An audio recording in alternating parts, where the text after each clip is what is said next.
وَلَقَدْ يَسَّرْنَا الْقُرْآنَ لِلذِّكْرِ فَهَلْ مِن مُّدَّكِرٍ۔ الحمد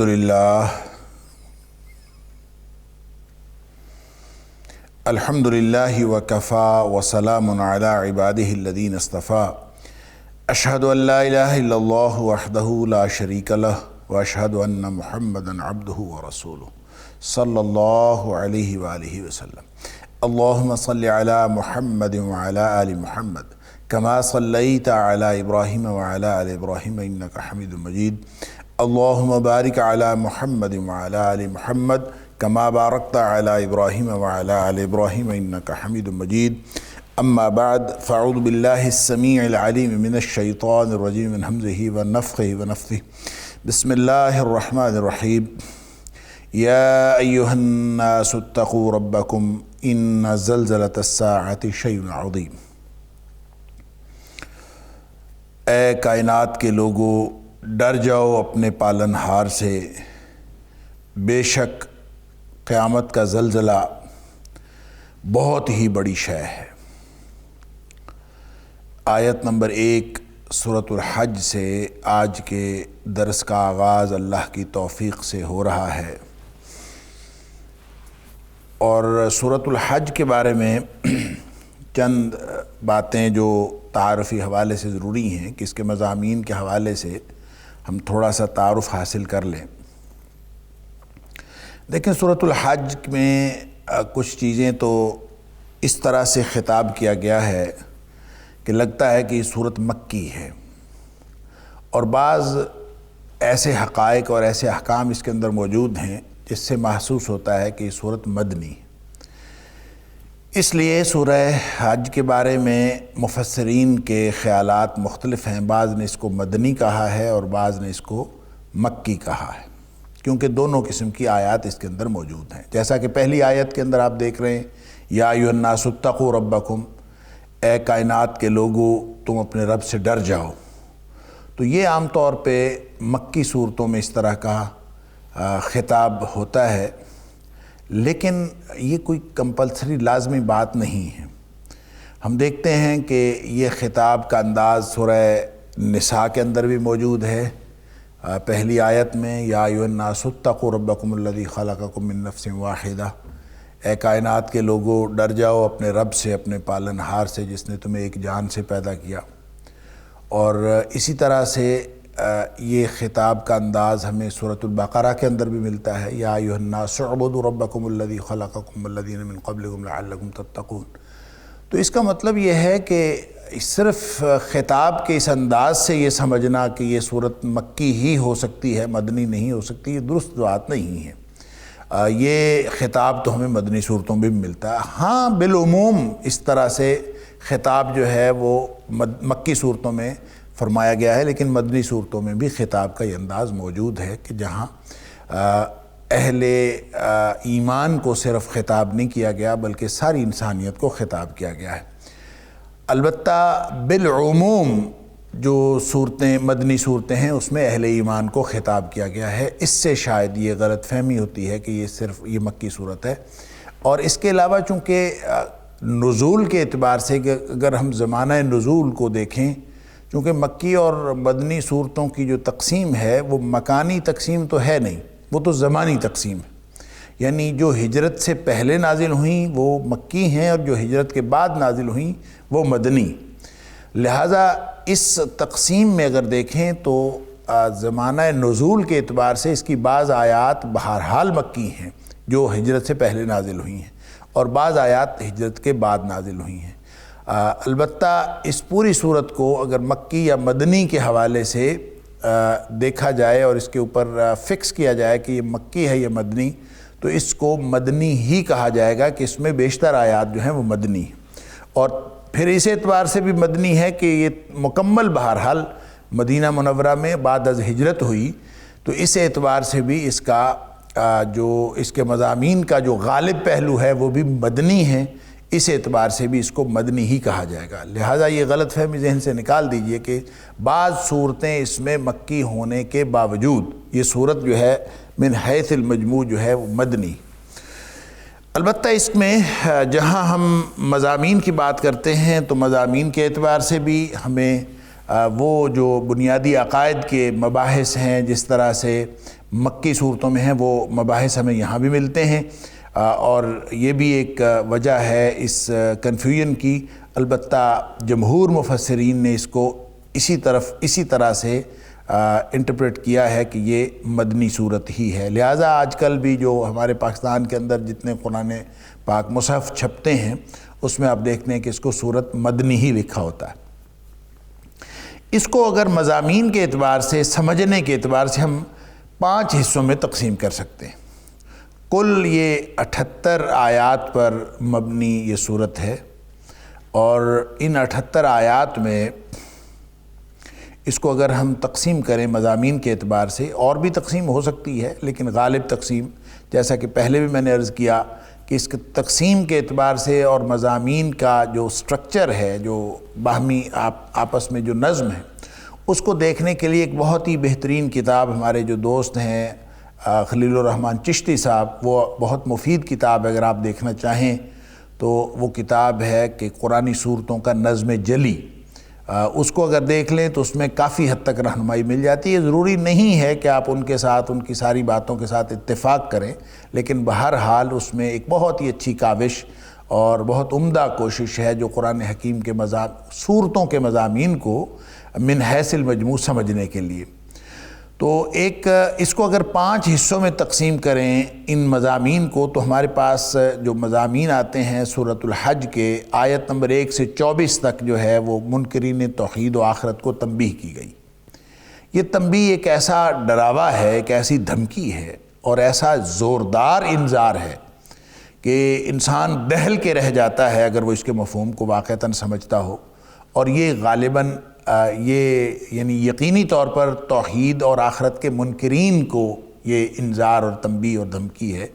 جو اہل ایمان ہیں ان کو تو آپ جو بھی حالات خطرناک سے خطرناک ہوں، موت سے لے کر حشر تک کا معاملہ ہو، عالم برزخ کی بات ہو، قبر کے معاملات ہوں، یا پھر اس کے بعد جتنے بھی معاملات ہیں انشاءاللہ امید یہ رکھنی چاہیے کہ اللہ تعالیٰ اہل ایمان کو کبھی بھی ان سارے مناظر سے جن کی طرف توجہ دلائی گئی ہے قرآن کے مختلف مقامات پر بھی اور سورہ حج کی ابتدا میں بھی، ان تمام مراحل میں اللہ کریم اہل ایمان کی حفاظت فرمائے گا، اور نہ صرف یہ کہ ان کی حفاظت فرمائے گا بلکہ ان کی جو نفسیاتی کیفیات ہے وہ بھی مختلف ہوں گی۔ اللہ تعالیٰ ان نفسیاتی کیفیات کے اعتبار سے بھی ان کو ایک خاص رحمت عطا کرے گا۔ لہٰذا جہاں کہیں خوف کی کیفیات ہیں، جہاں کہیں ڈراوے کی باتیں ہیں، جہاں کہیں انتہائی خوفناک اور خطرناک مناظر ہیں، ان میں بھی اہل ایمان کو اللہ کریم اور اہل توحید کو اللہ کریم نے ایک خاص رحمت عطا کی ہے۔ ایک تو ہم دیکھتے ہیں کہ اللہ کریم نے قرآن میں فرمایا کہ مختلف فرشتے ان کے ساتھ ہوتے ہیں، وہ لوگ جو ان الذین قالوا ربنا اللہ ثم استقاموا تتنزل علیہم الملائکہ، کہ جو لوگ استقامت اختیار کرتے ہیں اپنے توحید کے اوپر اور اپنے رب کے ساتھ اپنے رب کا قرب حاصل کرنے کی کوشش کرتے ہیں اور اس پر استقامت اختیار کرتے ہیں، ان کے اوپر تو فرشتوں کا نزول ہوتا ہے، اور وہ فرشتوں کا نزول صرف کسی ایک مرحلے پر نہیں ہوتا، ہر مرحلے پر ہوتا ہے، اور وہ فرشتے ان کو کہتے ہیں اللہ تخافوا، کہ وہ ان کو کہتے بھی ہیں کہ تم کسی چیز کا غم نہ کرو، کسی چیز کا خدشہ محسوس نہ، خوف آنے والی چیز کا خطرہ ہوتا ہے تو کسی چیز کا خطرہ محسوس نہ کرو۔ گویا مراحل آخرت جو ہیں یا مراحل برزخ جو ہیں یا مراحل موت جو ہیں، بلکہ حتیٰ کہ جو مراحل دنیا ہیں، یہ بھی سارے کے سارے مراحل اہل ایمان کے لیے آسان ہو جاتے ہیں۔ اور پھر اللہ کریم نے قرآن میں یہ بھی فرمایا کہ جہاں بہت ہی یعنی قیامت کے زلزلے کی بات ہوئی، قیامت کے خوف کی بات ہوئی، قیامت کے دن کی بات ہوئی، قیامت کے ہولناکی کی بات ہوئی کہ اس دن جو ہے وہ کوئی شخص جو ہے کسی کو پہچان نہیں رہا ہوگا۔ اللہ اکبر!